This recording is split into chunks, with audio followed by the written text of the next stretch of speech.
Hello, good afternoon, amazing AIS educators. Thank you for tuning in to the channel. So today, serendipitously, I am working from home due to a confluence of two events. One is that I can barely walk. I've jacked up my knee. I've torn something. You know, when you bend down and you can hear a pop and then an ouch? Well, hopefully that's never happened to you, but it happened to me, so pop and then ouch. But also, my car wouldn't start today. So the car is fixed, but my knee isn't, and that has allowed me to stay on the couch and get quite a bit of work done uninterrupted. So the purpose of today's video is to update you with some feedback on feedback from the last cadence of meetings where you sat down in your teams and provided your thoughts and observations on bringing more students back or going 100% online.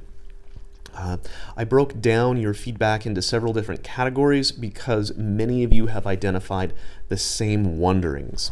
Starting off with health and safety.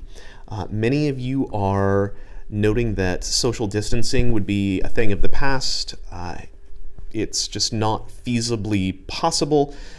If we were to bring students back at a greater capacity, social distancing not going to happen.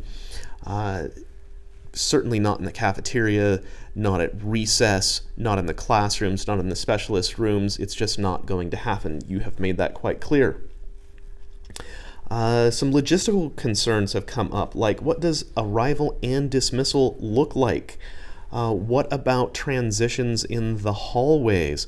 What about specialty classes and just going there?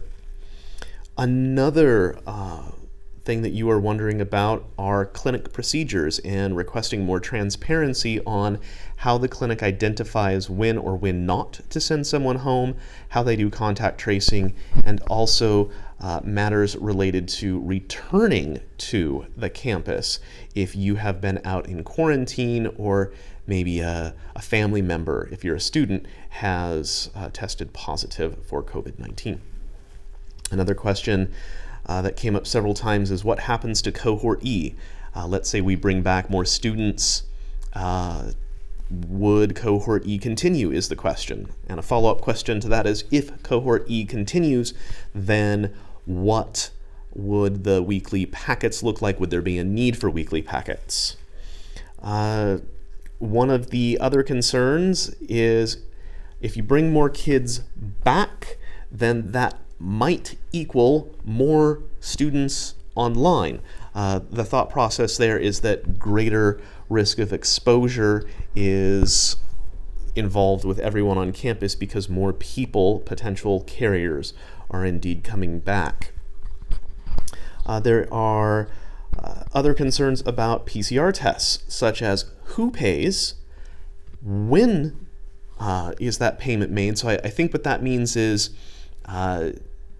should the school pay first and then wait to be reimbursed by the staff members, or the other way around where the staff member pays first and waits to get reimbursed by insurance, or some people might not be afforded a reimbursement at all, just depending on the situation. Another consideration is that many of you would like the school to look at or review the number of days that you have for sick leave. Currently it is 5, and you're asking for a revision of that. Another concern is the loss of instructional time when it comes to telling students to wear their masks. This was noted not only by the KG teachers, but all the way up to grade 5 and the Arabic teachers as well, where it seems like multiple reminders, even 4 months into the school year, it's something that weighs on your mind heavily. If more students are brought back, many of you feel like it's a bit of a reset for the social emotional aspect of things, or the revision of classroom policy, practice, and procedure. And others say that more students back equals more behavior problems. So that's just a quick summary of what you as a staff have said. What does it look like? These are things that you would like the school and administration at the school to actively address and to think about, and I just wanted, again, as the purpose of this video is to let you know that your truth is important, your feedback is important, and I wanted to put your thoughts into a video for the record to let you know that yes, indeed, I have looked over all of your comments, your questions, your concerns. They are documented in the document itself, but also here in the video, and they have been shared all the way up the chain past the primary offices. So thank you so much for watching. Thank you so much for your feedback and for speaking your truth.